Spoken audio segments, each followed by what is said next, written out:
नमस्कार मेरे प्यारे बच्चों।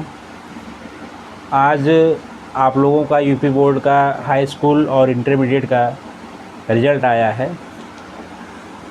मुझे उम्मीद है कि इस रिज़ल्ट में सभी ने बेहतर परिणाम दिया है और जो भी लोग परिणाम दिए हैं अपनी मेहनत के अनुसार परिणाम दिए हैं।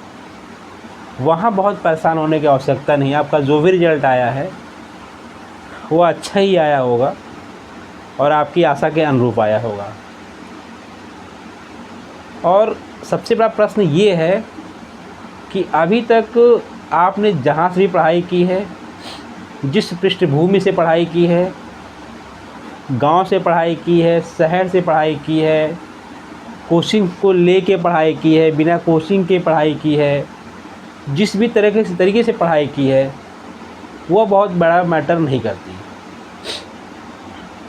आपने बहुत अच्छा स्कोर किया है, बहुत कम स्कोर किया है, वह बहुत बड़ा मैटर नहीं करता। अब जो आपके काम आने वाला है, जो भी आपके काम आने वाला है, वह ये काम आने वाला है कि अभी तक आपने सीखा क्या है। अभी तक आपने सीखा क्या है इन 12 वर्षों की पढ़ाई में।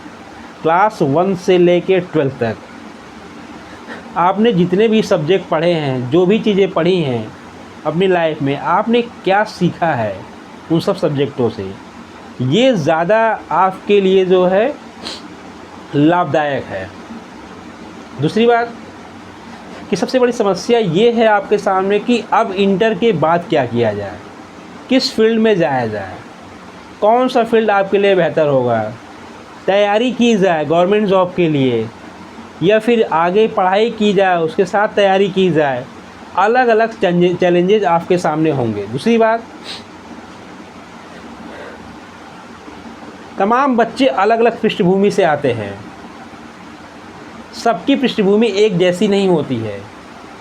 सबकी पृष्ठभूमि अपनी अलग पृष्ठभूमि होती है। कुछ के सामने अलग टाइप के चैलेंजेस होते हैं, कुछ के सामने अलग टाइप के चैलेंजेस होते हैं, कुछ के सामने आर्थिक चैलेंजेस होते हैं।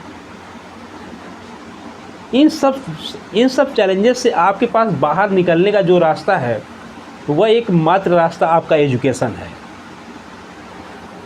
अगर आप यह हार मान लेंगे कि तमाम चैलेंजेस, इन चैलेंजों को मैं कैसे फेस कर पाऊँगा, इन चैलेंजेस को मैं फेस नहीं कर पाऊँगा, ये चैलेंज मेरे प्रगति में बाधा बनेंगे, तो ये आपकी गलत मानसिकता है। कोई भी चैलेंज, किसी भी तरह का चैलेंज आपकी प्रगति में बाधा नहीं बनता है। आपकी प्रगति में जो चीज़ बाधा बनती है वह आपकी मानसिकता है। आप किस तरह की मानसिकता को लेकर आगे बढ़ते हैं, पहली बात। दूसरी बात यह है कि गरीबी कभी शिक्षा में बाधक नहीं बनती है। आप अगर पढ़ना चाहते हैं तो आपके पास 50 तरह के रास्ते हैं पढ़ने के लिए। अगर आप ये सोच रहे हैं कि मैं गरीब हूँ, मैं अपनी शिक्षा को कैसे जारी रखूँ,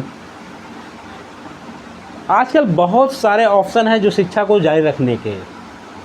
बहुत सारे ऐसे संस्थान हैं जो आप पढ़ाई के साथ आपको स्टिपेंड भी प्रोवाइड कराते हैं, या कुछ वैसी संस्थान में आप काम करते हैं जिनके बदले आपको वेजेस मिलता है, पैसे मिलते हैं, जिससे आप अपनी आगे की पढ़ाई को क्या कर सकें, जारी रख सकें। दूसरी बात, बहुत सारे संस्थान ऐसे हैं जहाँ की फ़ीस बहुत सस्ती है, जहाँ की फ़ीस बहुत सस्ती है, जहाँ का हॉस्टल अगर रहना खाना बहुत सस्ता है, और हॉस्टल ऐसे हैं जो आपको बेहतर सुविधा प्रोवाइड कराते हैं। ठीक, इसलिए अपने दिमाग में ये ना लाएं कि मैं गरीब हूँ तो मैं अपनी पढ़ाई को कैसे जारी रखूँ। आपको अपनी परिस्थिति से बाहर निकलने के लिए, किसी भी प्रकार की परिस्थिति हो, उससे बाहर निकलने के लिए ज़रूरी है आपका पढ़ना। और वो पढ़ना इस प्रकार का होना चाहिए, क्वालिटी ऑफ एजुकेशन होनी चाहिए। कैसी होनी चाहिए? क्वालिटी ऑफ एजुकेशन होनी चाहिए। विदाउट क्वालिटी ऑफ एजुकेशन यानी शिक्षा की गुणवत्ता बेहतर होनी चाहिए। बिना शिक्षा की गुणवत्ता के बेहतर के आप जीवन में सफल होना आपका बहुत मुश्किल हो जाएगा। जितनी क्वालिटी ऑफ एजुकेशन बेहतर होगी, आपके सफल होने के चांसेस उतने ही बेहतर होंगे। तीसरी बात, कि कौन सा कोर्स आप करें, कौन सा कोर्स नहीं करें। पहले आप अपने आप को बैठ के जज करिए कि मैं किस जगह डिज़र्व करता हूँ। क्या मैं आईआईटी के लिए डिज़र्व करता हूँ? क्या मैं एनआईटी के लिए डिज़र्व करता हूँ? क्या मैं मेडिकल फील्ड्स के लिए डिज़र्व करता हूँ? क्या मैं ह्यूमैनिटीज़ के लिए डिज़र्व करता हूँ? क्या मैं साइंस फील्ड के लिए डिज़र्व करता हूँ, यानी बीएससी के लिए डिज़र्व करता हूँ? आप अपनी चीज़ों को बैठ के देखिए, सोचिए कि मैं किस फील्ड में बेहतर कर सकता हूँ, कौन सा फील्ड मेरे लिए सूट करेगा, कौन सा फील्ड मेरे लिए सूट नहीं करेगा। दूसरी बात, एरिया ऑफ इंटरेस्ट बहुत इम्पॉर्टेंट है। आप खुद सोचिए कि मेरा इंटरेस्ट किस एरिया में है। रिसर्च के फील्ड में मेरा इंटरेस्ट है, या मैं कुछ नया करना चाहता हूँ, या टीचिंग के फील्ड में मेरा इंटरेस्ट है, या सोसाइटी को बदलने में या सोसाइटी के लिए कुछ करने में मेरा इंटरेस्ट है, या टेक्नोलॉजी के फील्ड में मेरा इंटरेस्ट है, या फिर मेडिकल के फील्ड में मेरा इंटरेस्ट है। तो इन सब चीज़ों को आप बैठ के सोचिए कि मेरा इंटरेस्ट किस एरिया में है, उसको आप पहचानिए। जिस फील्ड में आपको लगता है कि मैं उस फील्ड में बेहतर कर सकता हूँ, या फिर मेरा उस फील्ड में मन लगता है, उस फील्ड में मैं अच्छा कर सकता हूँ और उस फील्ड में मेरा मन लगता है, उस फील्ड को मैं अपना 100% दे के कर सकता हूँ किसी भी काम को, तो उस फील्ड में आप जाने की कोशिश करिए। क्योंकि जब उस फील्ड में जाएंगे आप और उस फील्ड में आप अपनी 100% इफ़िशियंसी के साथ काम करेंगे और उस फील्ड में आपके सफल होने के चांसेस बेहतर रहेंगे। ऐसा फील्ड को पसंद मत करिए जहां आप बेहतर परफॉर्मेंस नहीं कर सकते हैं। अगर आप किसी ऐसे फील्ड को पसंद करते हैं जहां आप बेहतर परफॉर्मेंस नहीं कर सकते हैं, तो आपको ऐसा लगेगा बार बार कि वो फील्ड मेरे पर क्या की गई है, थोप दी गई है, तो आप बेहतर उस फील्ड में नहीं कर पाएंगे। इसके बाद जो सबसे इम्पोर्टेंट बात है, बहुत सारे कोर्सेज चलते हैं, यूजी के बहुत सारे कोर्सेज चलते हैं। समस्या आपके सामने ये है कि मैं किन कोर्सेज में एडमिशन लूँ, कौन सा कोर्स मेरे लिए बेनिफिशियल होगा, कौन सा कोर्स मेरे लिए बेनिफिशियल होगा और किस कोर्स में मैं बेहतर कर सकता हूँ। तो कोर्स कोई भी नहीं ख़राब है, सारे कोर्स बेहतर हैं। आप बीए करिए, बीएससी करिए, मेडिकल की फील्ड में जाइए, इंजीनियरिंग के फील्ड में जाइए, किसी भी फील्ड में जाइए, कोई फील्ड नहीं बेकार है। मैटर ये करता है कि हम जिस फील्ड में जाएं उस फील्ड के टॉप संस्थान में आप प्रवेश लें, उस फील्ड के टॉप संस्थान में आप प्रवेश लें। आपका टारगेट ये होना चाहिए कि अगर मैं मेडिकल फील्ड में जा रहा हूँ तो मेरी कोशिश ये होनी चाहिए कि मैं एम्स में एडमिशन लूँ।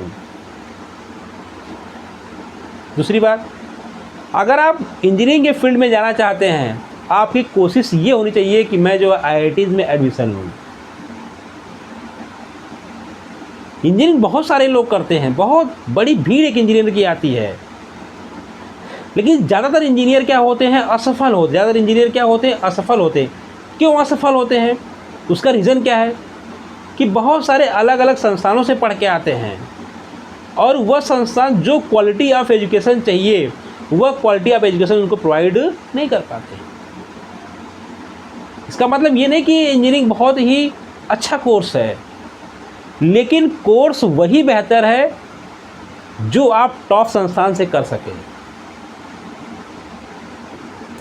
अगर आप बीएससी भी करें तो वह इंडिया के टॉप संस्थान से करें, अगर आप बीए भी करें तो वह भी इंडिया के टॉप संस्थान से करें। जितने ही इंडिया के टॉप संस्थान से आप चाहे बीए करें, चाहे बीएससी करें, चाहे बीएससी एजी करें, चाहे बीएससी बायो करें, बीएससी मैथ्स करें, जो भी करें, मेडिकल के फील्ड में जाएं, इंजीनियरिंग के फील्ड में जाएं, चाहे जिस भी फील्ड में जाएं, इंडिया के टॉप संस्थान से करेंगे तो उसका बेनिफिट आपको हर जगह मिलेगा। उसका रीज़न ये है कि जब इंडिया के टॉप संस्थानों से आप करेंगे तो वहाँ क्वालिटी ऑफ एजुकेशन बेहतर है। क्या है? क्वालिटी ऑफ एजुकेशन बेहतर है, अपडेटेड एजुकेशन है। और जब आपकी क्वालिटी ऑफ एजुकेशन बेहतर होगी तो आपकी सोचने की, समझने की क्षमता क्या होगी, विकसित होगी। और एक एजुकेशन का मेन काम यही है, आपकी थिंकिंग को डेवलप करना। अगर कोई भी एजुकेशन आपके थिंकिंग को डेवलप नहीं कर पा रही है, इसका मतलब यह है कि वह एजुकेशन आपके किसी काम की नहीं है। दूसरी बात यह है कि अब जो भी प्रवेश होते हैं किसी भी संस्थान में, वह आपके मेरिट जो अभी आपने नंबर्स गेन किए इंटरमीडिएट में, उसके बेसिस पे नहीं होते हैं। अब जो प्रवेश होते हैं वह आपके इंट्रेंस एग्ज़ाम होते हैं, वहाँ से चेक किया जाता है कि आपने जो अभी तक एजुकेशन ली है उस एजुकेशन में कितना परफेक्ट है, उसके अकॉर्डिंग आपको प्रवेश दिया जाता है। ठीक, तो पहली बात यह कि आप जितने जैसा भी रिजल्ट आपका आया है उससे घबराने की कोई आवश्यकता नहीं है। ठीक, रिजल्ट आपका कम आया है वहाँ भी घबराने की आवश्यकता नहीं है, रिजल्ट आपका बहुत ज़्यादा आया है वहाँ भी बहुत उत्साहित होने की आवश्यकता नहीं है। आवश्यकता ये है कि अब आप किस तरीके से अपने करियर को एक नई दिशा दें। नई दिशा देने का अर्थ ये है कि आपका एरिया ऑफ इंटरेस्ट क्या है और उस एरिया ऑफ इंटरेस्ट में मैं कैसे आगे बढ़ूँ। इसके बाद उस एरिया ऑफ इंटरेस्ट में जब आप आगे बढ़ेंगे तो सबसे बड़ा चैलेंज आपके सामने है कि भारत के टॉप संस्थानों में मैं कैसे एडमिशन लूँ, क्योंकि आपके सामने अलग अलग जगह से बच्चे आते हैं, अलग अलग जगह से बच्चे आते हैं। आप यूपी बोर्ड से पढ़े हैं, कोई केरला बोर्ड का है, कोई महाराष्ट्र बोर्ड का है, कोई अलग अलग बोर्ड के लोग आते हैं। आप जानते हैं कि मेरी एजुकेशन, केरल की एजुकेशन, महाराष्ट्र की एजुकेशन, अलग अलग जगह की एजुकेशन में एक बहुत बड़ा गैप है। उस गैप से भी परेशान आपको होने की ज़रूरत नहीं। आप अपने क्वालिटी ऑफ एजुकेशन को इम्प्रूव करके कोई भी कोर्स करिए, किसी भी तरीके से करिए, लेकिन भारत के टॉप संस्थानों से करिए। बीए करिए, आपका अगर ह्यूमैनिटीज़ में इंटरेस्ट है, मानविकी विषयों में से आपका दिलचस्पी है तो बीए करिए, लेकिन भारत के एक बहुत बेहतर संस्थान से करिए। आप बीएससी करिए, वह भी भारत के बेहतर संस्थान से करिए। आप मेडिकल फील्ड में जाइए, वह भी भारत के बहुत बेहतर संस्थान से करिए। आप इंजीनियरिंग के फील्ड में जाइए, वह भी भारत के बहुत बेहतर संस्थान से करिए। इस सब संस्थानों में प्रवेश लीजिए, बेहतर तरीके से प्रवेश लीजिए, अच्छा रिजल्ट दे के प्रवेश लीजिए, लेकिन अपने एरिया ऑफ इंटरेस्ट के अकॉर्डिंग प्रवेश लीजिए। और ये बात दिमाग से निकाल के बैठिए कि मेरे सामने इकोनॉमिक चैलेंजेस हैं, मैं कैसे पढ़ सकता हूँ। इकोनॉमिक चैलेंजेस उतनी बड़ी बाधा नहीं बनती है जितनी बड़ी आपकी मानसिकता बाधा बनती है। अगर आप पढ़ेंगे नहीं तो उस इकोनॉमिक चैलेंज से भी बाहर नहीं निकल पाएंगे और लगातार उस इकोनॉमिक चैलेंज में क्या रहेंगे, बंधे रहेंगे। इसलिए उस चैलेंजेस से, तमाम तरह की समस्याओं से, कैसी भी समस्या आपके जीवन, उससे बाहर निकलने का एकमात्र तरीका है आपका हायर एजुकेशन की तरफ जाना। और वह जो हायर एजुकेशन है वह क्वालिटी ऑफ एजुकेशन होनी चाहिए, यानी उस शिक्षा की गुणवत्ता बेहतर होनी चाहिए। अगर गुणवत्ता बेहतर नहीं होगी तो वह हायर एजुकेशन आपके किसी काम की नहीं होगी। अगर गुणवत्ता नहीं बेहतर होगी तो आप ऐसे हायर एजुकेशन को लेके एक भीड़ का हिस्सा बनते हुए चले जाएंगे। क्या बन जाएंगे? एक भीड़ का हिस्सा बनते हुए चले जाएंगे।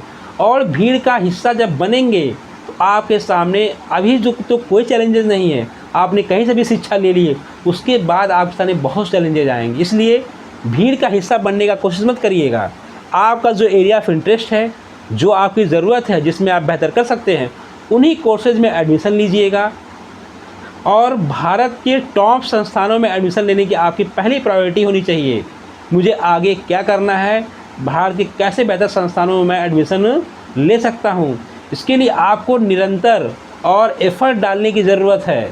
लगातार आप एफ़र्ट लगाते रहिए जिससे कि आप बेहतर परिणाम दे सकें और अपने करियर को एक नई दिशा दे सकें। धन्यवाद।